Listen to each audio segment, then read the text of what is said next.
Alrighty, so today I will do sort of a little review of everything we did for the whole semester, with mostly focusing on the second half.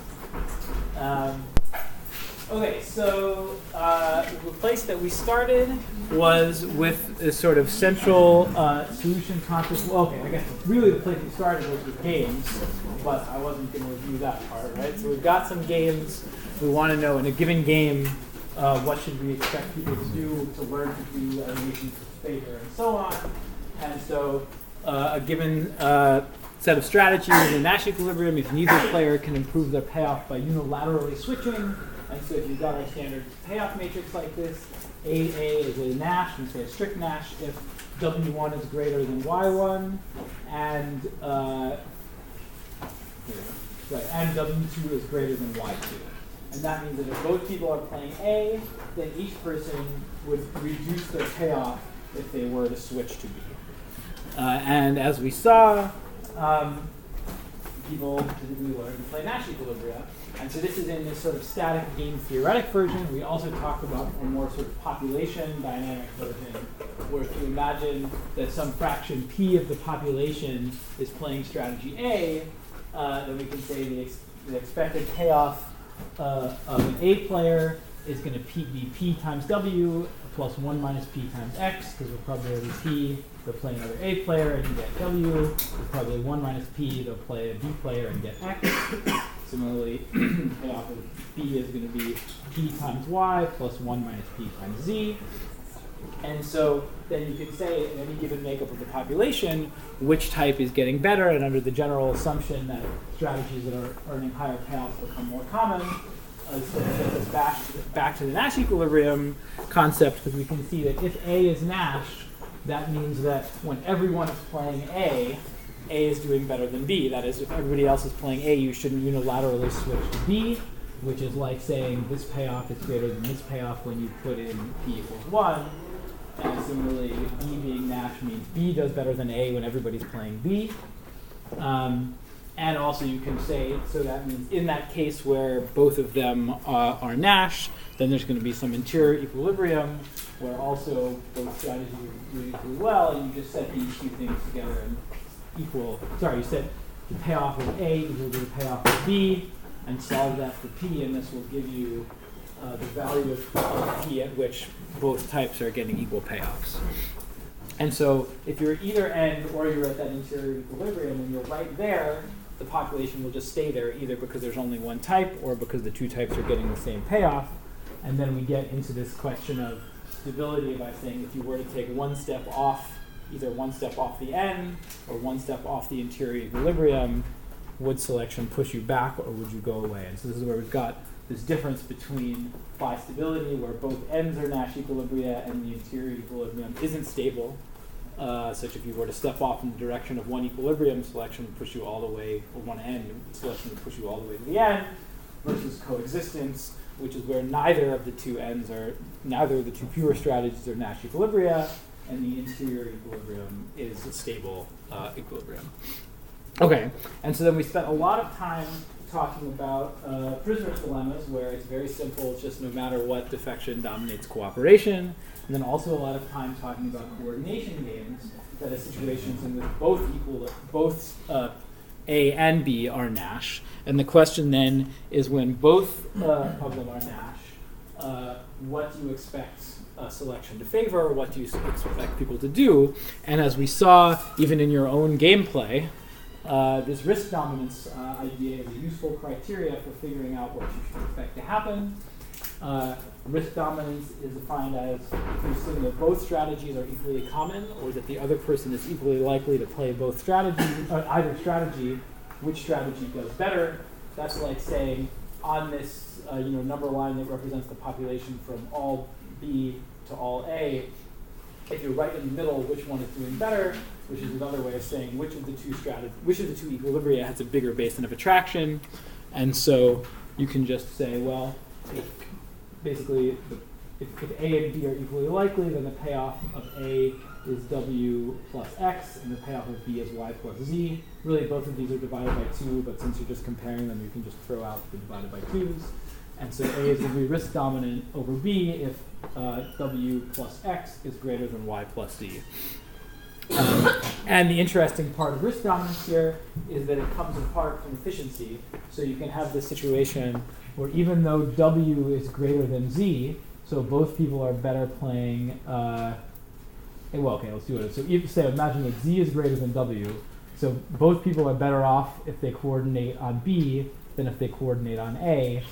A can still be risk dominant and can still be the thing people wind up learning to do if W plus X is greater than Y plus Z.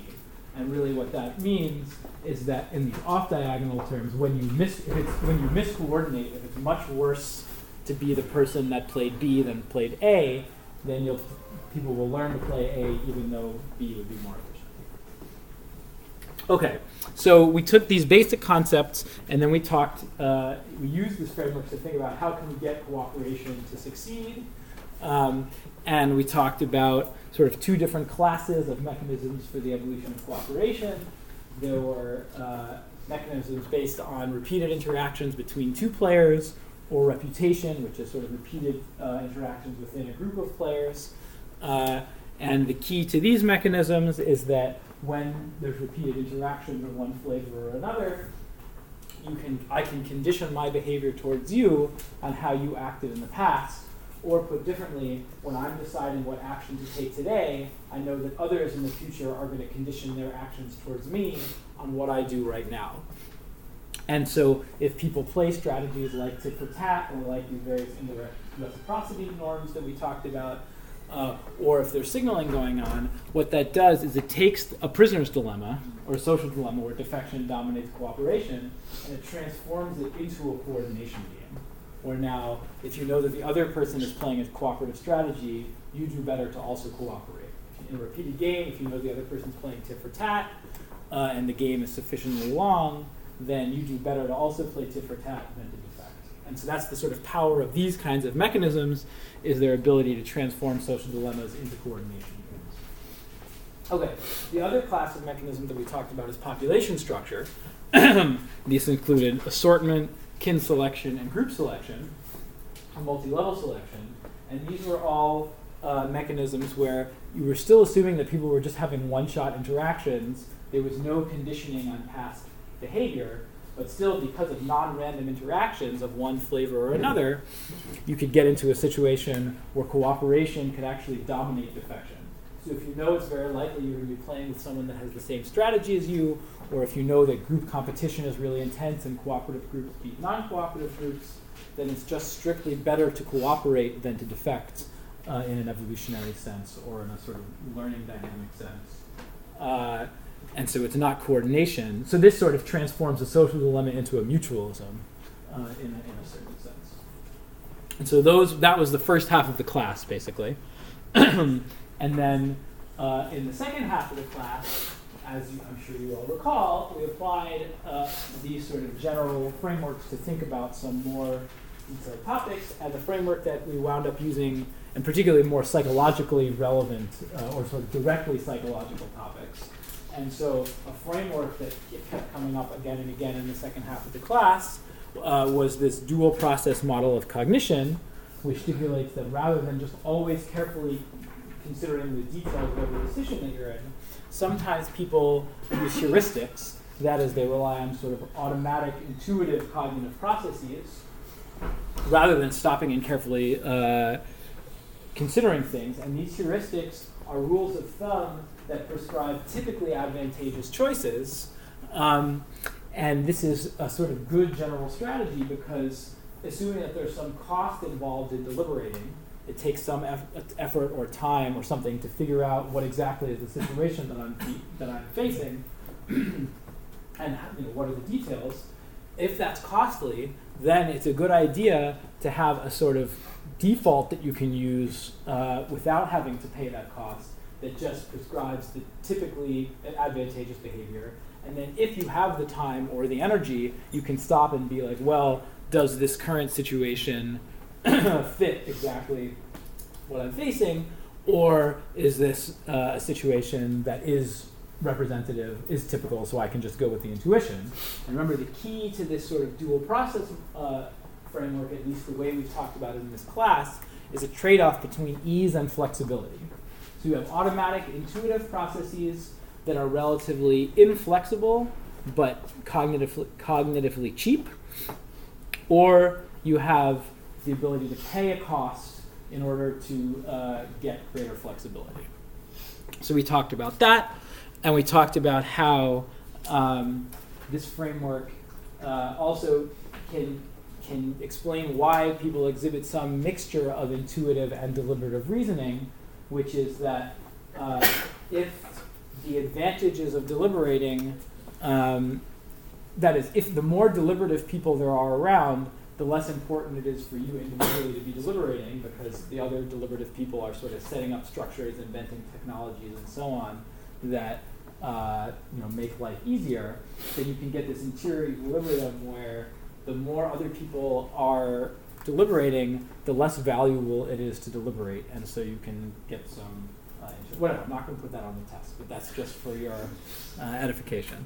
Okay, so then we took this general ease flexibility trade-off framework, and we said let's specifically apply it to cooperation. And so the key result from this game theory model that we considered is that in the case where typically your interactions have some kind of repetition or reputation going on, that is to say, if typically you're playing cooperative coordination games where it's actually payoff maximizing to cooperate, then there can be a Nash equilibrium that says your intuitive default should be to cooperate, because that's what typically works well. But you should be willing to pay some cost in order to deliberate and say, am I actually playing a social dilemma where it doesn't make sense to cooperate, and in that case, I'll switch to defecting.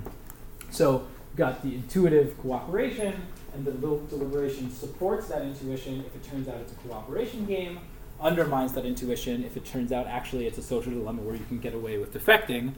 And the maximum cost that this strategy is willing to pay is the expected benefit of deliberating, which is the likelihood that it's a social dilemma times the cost of cooperation. Because this is sort of what deliberation lets you do, is when it turns out to be a social dilemma, it lets you avoid wasting the cost of cooperating in a situation where you don't need to. And so this emphasizes, again, that in this framework, what deliberation is doing is letting you get away with cooperating in the situations where you don't need to cooperate. And on the flip side, if games typically don't involve reputation or repetition, that is, if games typically are social dilemmas, then the optimal strategy is to just intuitively defect and never bother checking whether it's a coordination game or not. You should just defect. This framework makes these theoretical predictions, but we talked about there's also empirical evidence that supports this way of thinking about things. There's a lot of lab experiments using economic games for real money, and taking that evidence together, it suggests that in social dilemmas, if you make people rely more on intuition, they cooperate more, or if you make people deliberate, they get more selfish. Whereas in situations that have this coordination flavor, where it's payoff maximizing to cooperate if the other person is going to actually cooperate, then deliberation actually supports cooperation. And so you don't see this effect of intuition versus deliberation on cooperation, because they both agree that you should be cooperating. And then we also explained how this framework can explain people doing sort of extreme altruistic acts where you've got a default that says you should help other people, and if you go with that, if you've got, then you might jump in front of the train or whatever. Whereas if you stop and think about it, you're like, whoa, here's a situation where the cost is really high. Let's go ahead and not do that. And so then we also took that framework and used it to think about cross-cultural variation. I showed you that there was a lot of evidence that levels of prosociality, cooperation, and punishment vary a lot across countries and across cultures and sort of subcultures even within a single country. And I argued that it makes sense that these kind of social behaviors shouldn't be genetically hard-coded, but should be something that you learn about the culture into which you're born, because there's always multiple equilibria in these games. like say even if it's a repeated game or the reputation or whatever, still those forces create cooperative equilibria, but there's still always this equilibrium in which you should just never cooperate. And so given that multiple equilibria exist, it makes sense that there's not just one optimal social strategy, but you should learn about the environment in which you grow up. And we also found that there's this positive correlation across cultures or societies where the better the institutions are, that is, the less corruption there is, the more effective institutions are at sort of incentivizing people to cooperate and to not take advantage of strangers, the more people tend to be pro-social, even in totally one-shot anonymous situations beyond the reach of the institution. We also presented evidence that in the lab, if you experimentally manipulate the institutional quality, you get these same kind of effects. Where if you get people used to playing under a good institution, they're more pro-social in anonymous one-shot interactions afterwards, compared to if you get people used to operating in a situation where they can take advantage of people. And we talked about how this relationship makes sense in the context of this intuition deliberation framework that I was talking about on the previous slides. Because the idea is that good institutions make it so that typically it's a good idea for you to be cooperative, because if you aren't, you're going to get punished by the institution. And so that causes you to internalize these sort of habits of cooperation and develop these kind of automatic intuitive responses that say in these social situations, I should by default be cooperative because probably there's going to be bad consequences for not doing it. Okay, then we also talked about phylogeny and development. We talked about various studies using non-human primates where we saw that there was evidence of all these kinds of pro-social behaviors that we talked about in humans, involving actual like caring about the welfare of others, not liking others to get more than you, being reciprocal, which shows that these kind of behaviors aren't human unique, but at the same time, the phylogenetic pattern was pretty complex in that chimps, our closest relatives, seemed actually to be pretty self-interested. So one take-home was this literature is kind of a mess, but at the very least, it's clear that these behaviors have some kind of like deep evolutionary roots. And in particular, it looked like disadvantageous inequity aversion was something that there was a lot of evidence of primates not liking it when others had more than them. And then we also talked about development, that is kids. And we saw that very young kids had a preference for pro-social others, and were using a sort of reasonably complicated social norm in their judging of it, which was like, it was okay. They liked people that were mean to mean others and nice to nice others. And the very young children were also willing to spontaneously help if they saw an adult or another kid that needed them to go and help something. But when it came to actually doing things that were materially costly, so for kids giving up stickers or giving up candy or something like that, we saw that while disadvantageous inequity aversion also arose very early, that is, from a young age, kids were willing to give up a little to make sure that others didn't get more than them.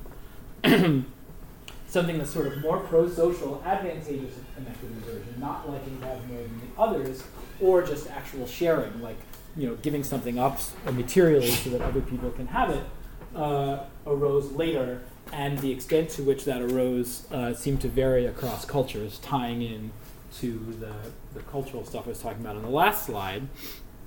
And the same thing is true with sort of the third-party punishment, that is concern not just for where someone was unfair to you, but if you see one person be unfair to another, when you're young, you're like, it's not my business. And as the kids get older, they get more saying, oh, okay, this actually is something bad where I should sort of try and intervene and punish here. And also, older kids were more sensitive to strategic concerns involving repetition and reputation. And so I made the argument, in line with this intuition deliberation type framework, that it may be that the reason that older kids are getting more concerned about advantageous inequity aversion, pro-sociality, unfairness done to others, is that as you get older, you get more enmeshed in social situations that require strategic reasoning, that is, you get more enmeshed in situations that have a coordination game type payoff structure, where if you behave well, you will be rewarded. If you behave poorly, you'll be punished. And so as kids get older, they get more in the habit of behaving in these pro-social ways and therefore wind up internalizing it. Okay, and then we shifted gears a little bit to the issue of evolution of religion. And we talked about how there were two different fundamental types of theories for the evolution of religion. There were functionalist approaches, which argued that religion was functional, and that's why it evolved. That is to say that, in particular, religion promotes cooperation. For example, if you think that there's a God up there that's always watching you and that cares about what you do, then you never have anonymous one-shot interactions because God is always watching, and so you're compelled to cooperate. And as a result, because religion promotes cooperation, natural selection therefore favored religion. And there's two ways that can work. Either it was group selection, so it's just saying in religious groups, people are more pro-social, and so those groups are more able to beat other groups. Or it could be through some kind of signaling mechanism where if you're able to credibly signal that you are a religious believer, that other people know that they can trust you, and that can be individually beneficial to you. Although, as we discussed, there are some issues with that theory. Then there are also the other class of explanations were byproduct explanations, which argued that religion was not actually adaptive. It didn't actually have any functional benefit, and it was either neutral or it was actually actively maladaptive because it led to you spending a lot of time and effort on rituals and things like that didn't actually mean anything. But the reason that it still seems to be this ubiquitous feature of human societies is that there are low-level cognitive heuristics that are advantageous for just basic living and therefore are favored by selection. But as a byproduct, those kinds of cognitive mechanisms lead to belief in God. So things like attributing intentionality to the events that you observe in the world around you. In general, that's a pretty good idea because we're a social species. Most of the time when you're interacting with things, there is an intention behind it, so it's good to assume that. But if you sort of overgeneralize that, then you'll wind up seeing intentionality behind non-intentional actions.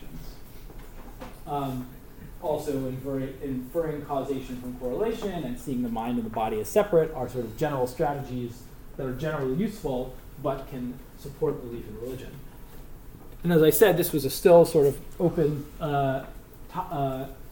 area where there's a lot of debate going on, but I presented empirical support for each of these ideas, that is, religious belief is positively correlated with prosociality, supporting this link as part of the functional story, but also going with your intuitive heuristics also is correlated with religious belief, in line with the byproduct theory.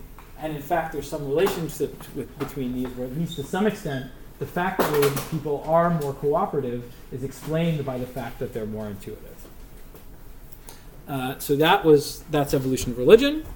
And then we also talked about prejudice and in-group bias from the perspective of the kind of game theoretic tools that we were using. We talked about how it's a well-documented phenomenon that people tend to cooperate more with members of their own group than with out-group members. And one psychological line of argument, the social identity theory by Tajfel et al., basically says, well, you want to feel good about yourself, and the group is part of the self, and so you make the group sort of favor your group in order to make you feel better about yourself, which is some version of basically you just like the in-group more. And the sort of ultimate evolutionary explanation for this that it makes most sense is some kind of group selection story again, which is if you have people who are nice to in-group members and mean to out-group members, even though both of those things are costly, those groups will compete groups where everyone is just nice to everyone, or everyone is selfish to everyone. And so group selection could have given rise to a psychology, a specifically parochial psychology that says, I just like in-group members and dislike out-group members. Or it could be because group membership is used as an exchange heuristic. This is the theory of Toshiro Yamagishi, which basically says that like you're trying to figure out who you're going to have repeated interactions with and who would be sort of good, trustworthy partners and who wouldn't. And you can use shared group identity as a proxy for the fact this is probably somebody that you're going to interact with again in the future, and therefore you should cooperate with them. And that kind of psychology could have arisen through the intuition, deliberation, reciprocity type framework that we talked about earlier, where this is just one of the heuristics that your intuitive system uses in sort of trying to judge when is it going to be a coordination game type payoff structure and I should cooperate, and when is it going to be a social dilemma type payoff structure and I should defect. Okay, and then the last thing that we talked about was field experiments, looking at how these insights from the theory in the lab can actually be useful in the real world. And we focused on sort of social interventions that come directly out of these theories, and that there's evidence that they're a very promising alternative to more traditional cost-benefit interventions where you give people material rewards in exchange for doing good things, or you emphasize the material benefit that their actions will cause for others. And so we talked about two different types of social interventions. One was observability. So if you make your actions observable to others, that creates reputational consequences for your actions. And so that creates pressure for you to behave in whatever pro-social way. And we also talked about social norms, in particular descriptive social norms, which provide you with information about how the people around you are acting. And we showed experiments that in general, if you're told that other people are behaving in a certain way, it makes you more inclined to behave in that way. And that, again, makes sense in the context of a reputation framework, because if the idea of reputation and observability is there's some social norm, if your actions are observable, then there's pressure to follow the norm. And so observability makes you concerned, increases the pressure to follow the norm, and these descriptive social norms tell you about what, in fact, the norm is that you're expected to be obeying if your actions are observable to others. And the reputation framework not only explains why these things are effective, it also helps to explain why the cost-benefit interventions sometimes don't work that well. So for example, for material rewards, if I know that you're doing this good thing, but in exchange you're getting some kind of material reward, then it makes it less clear to me, are you doing this because you're actually a good person and actually trying to care about following norms, or are you just doing it because you wanted the material reward? And similarly, increased efficacy, so if like you donate to a charity and there's 3x matching funds, that's either hard for other people to observe, and so they don't know that you were being sort of more effective in your giving, or even if I do know it, I don't give you credit for it because it's somebody else's money. And so, to the extent that you think a lot of prosociality is motivated either explicitly or implicitly by reputation concerns, that helps you understand why cost-benefit interventions maybe aren't great, and these social interventions can be really powerful. Also, I'd point out that the social interventions are essentially free and are vastly underused. So I would encourage, again, all of you as you go out into the world to use this kind of framework of thinking about reciprocity, reputation, signaling, social norms as a framework for thinking about what motivates people to do pro-social behaviors and ways that you can leverage that are typically being overlooked by people that are just thinking about it in a very traditional economic analysis type perspective. Okay, so that was the whole class in 30 minutes, whole semester in 30 minutes. What I was going to do now is the sort of final piece of unfinished business we have is the incentives for your guys' class games that you played in class. I'm sorry that I think we only wound up doing it once, but so be it. As I said at the beginning, I was going to give out one $20 Blue State gift card per section. But because we only played the games once and you didn't actually do them in sections, you did in the whole class, I'm not going to split up by section. I'm just going to pick 4 people out of the whole class. And so here are everyone that was here for the day of games and that stayed in the class, which is a not fully overlapping set. But we didn't lose too many people out of that. And there were some people that either weren't here that day or joined afterwards. You're not on the list, sorry. And so these are sorted from highest score to lowest score. And now one natural way to do this would be to say, well, okay, I just picked the top 4 scorers and they get the gift cards. But that wouldn't line up with the sort of mechanisms that we were talking about in class for selection, where the way that the sort of evolutionary updating process or the learning process that we sort of talked about works under the hood in most of these models is whenever there's a sort of learning event or a reproduction event, it's not that the person with the highest payoff for sure is picked to be copied or to reproduce, but instead it's that you pick one person each period proportional to payoff. And so that means the higher your payoff is, the more likely you are to be selected, but there's always some chance, even if you didn't do that well, that you'll get selected anyways, which plays an important role in a lot of these selective dynamics. So that's the way we're going to do it now. And so in order to do that, the first step that we have to do is we take all these payoffs and we normalize it so it adds up to 1. That is, the sum of everybody's payoff is going to add up to 1. And so here are the normalized payoffs. And so you can see that this means that the normalized payoff of the highest scorer is 100 times greater than the normalized payoff of the lowest performer. And so what that means is we want a system that makes it 100 times more likely that this person will win than this person will win, but it's still possible that this person will win. And so the way that we do this is, now that these numbers are set up so that they sum to 1, basically we just put them all in a row on the number line from 0 to 1 and then pick spots on the number line. So just to show you how this works, this is some totally standard thing, but when I was a first-year grad student, I was like, oh, I have to write code. I need to pick something proportionally. Like, how does it work? And I figured it out, and I felt so proud of myself, and then I looked it up and was like, oh yeah, this is just totally easy thing, whatever. Okay, so here's the idea.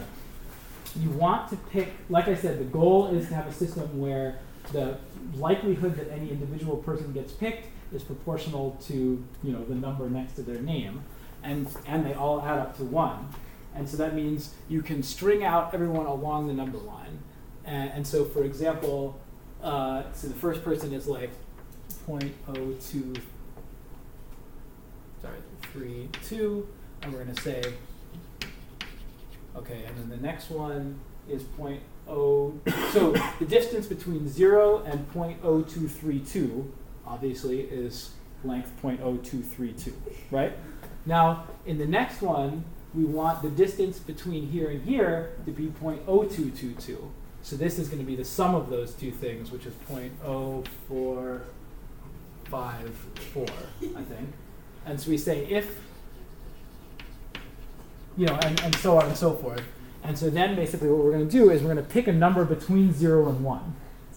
And if that number, we're going to pick a random number, and if that number is in this bin, that is between 0 and 0.0232, then that's our winner. If the number is between 0.0232 and 0.0454, then that's our winner, and so on. So anyways, let's see what happens. All right, so I'm going to do random number generating on my phone. Let's see.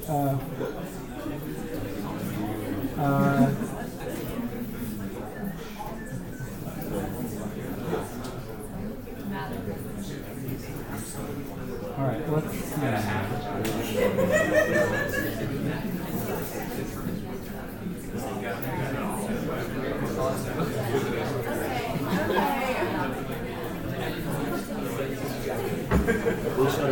All right, I'm going to actually just do it.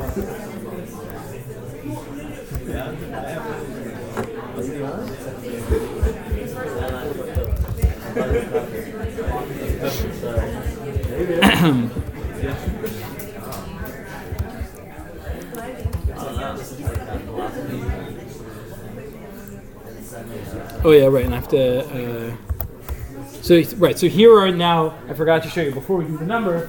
These are bins. So for example, if the random number was like 0.02, like 0.25, then this person would be the winner because it's between that and that. If the number was like 0.75, then this person would be the winner because 0.75 is between these two values. So now that we are set up, let's generate some numbers. All right, random number 1 is 0.8147. Sorry, did somebody see something I messed up already? Okay. 0.8147 is between these two, so this person is winning.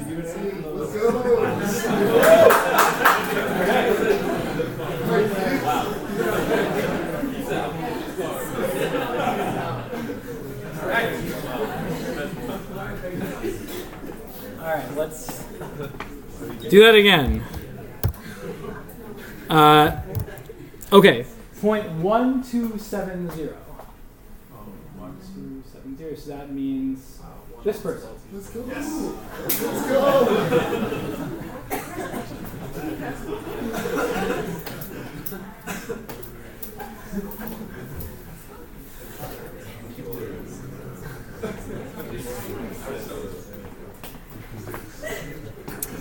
All right. Let's do 0.6324. So that person. All right. And so what you're seeing here, right, is that like randomness is a very powerful feature in life, or at least in evolution, as done by this. Okay, and then the last one is 0.0975. Yes, it is. 0.0975, so Johnson. Oh, yeah, all right. Yeah, really cleaned up.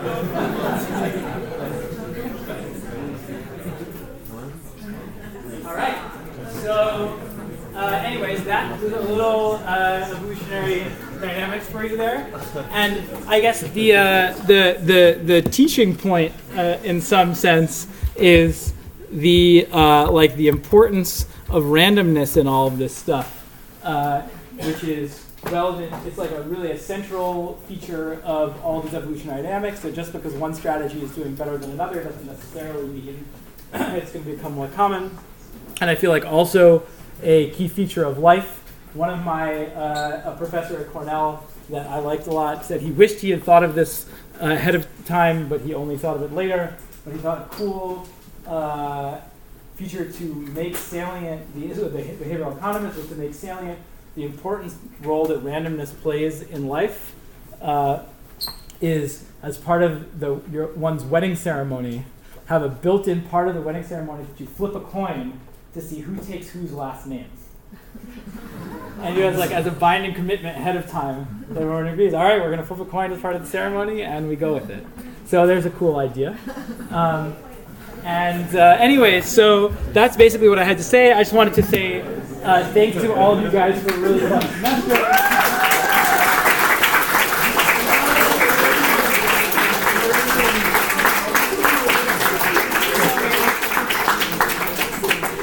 You can see how the kids have grown over the course of 4 months or whatever, and this really was amazingly fun for me. And so I'm going, as I think some of you know, I'm moving to MIT next year, and I'm going to be in the business school. And so this is like the last time that I'm going to get to teach at like a super fun undergrad, like basic theory type class for a while. So I super enjoyed it. I really thank you guys all for being part of it, and I will cherish these memories.